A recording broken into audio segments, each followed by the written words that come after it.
ये कहानी है एक ऐसी जमीन की जिसे लोग केजीएफ के नाम से जानते हैं और उस जमीन पर राज करता था रॉकी भाई। रॉकी कोई आम इंसान नहीं था, वह एक खतरनाक डॉन था जो हर दिन एक नए गांव पर हमला करता, वहां का सारा सोना, हीरे जवाहरात लूट लेता। उसका खौफ धीरे धीरे आसमान छूने लगा था। हर कोई उसका नाम सुनते ही कांप उठता। लेकिन कहते हैं ना, अत्याचार जब हद पार करता है तो भगवान एक रक्षक जरूर भेजता है। इस कहानी में वो रक्षक था राइस्टार। वह रहता था एक अद्भुत गाँव में जिसे लोग सोने की नगरी कहते थे। यहाँ हर इंसान के पास सोने की बाइक, सोने की कार थी। हर मोड़ पर दौलत बिखरी हुई थी। उधर रॉकी भाई एक आदमी को बेरहमी से मार ही रहा था कि तभी उसका एक आदमी आता है और कहता है, मैंने एक ऐसा गांव देखा है जहाँ के लोग सोने की गाड़ियों में चलते हैं। ये सुनते ही रॉकी भाई की आंखों में लालच चमक उठा। उसने तुरंत अपने गुंडों को भेजा। गाँव में उस वक्त मेला लगा था, लोग खुशियों में डूबे हुए थे। तभी अचानक बम गिरने लगे, चीखें गूंजने लगी। रॉकी के गुंडों ने पूरे गाँव पर कब्जा कर लिया।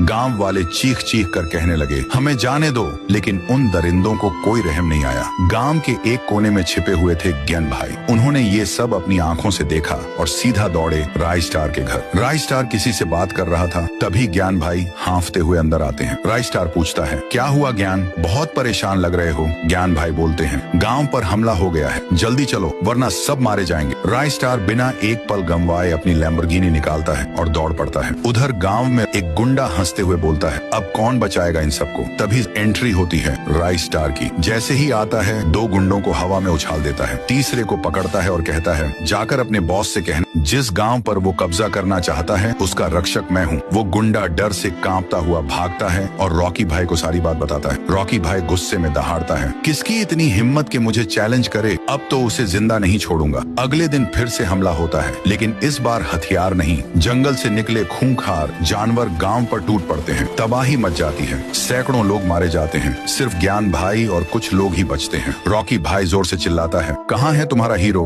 राइस्टार? ज्ञान भाई गुस्से में जवाब देते हैं, अगर वो आ गया तो तू भागेगा। फिर वो आसमान की ओर देखकर जोर से चिल्लाते हैं, राइस्टार! एक बिजली की चमक और उसी में एंट्री होती है राइस्टार की, कोई सुपर हीरो की तरह धमाकेदार अंदाज में। रॉकी और राइस्टार आमने सामने खड़े होते हैं। रॉकी कहता है, चुपचाप ये जगह मुझे दे दे वरना मुझसे छीनना पड़ेगा। राइस्टार मुस्कुराता है, दम है तो लेके दिखा। और फिर शुरू होती है एक ऐसी भयानक लड़ाई जैसे धरती फट पड़ी हो। हर पंच पर जमीन कांपती है, हर वार पर चिंगारियां उड़ती हैं, धुआं छंटता है। रॉकी भाई हार चुका होता है, जमीन पर पड़ा होता है और राइस्टार एक सच्चे हीरो की तरह खड़ा होता है।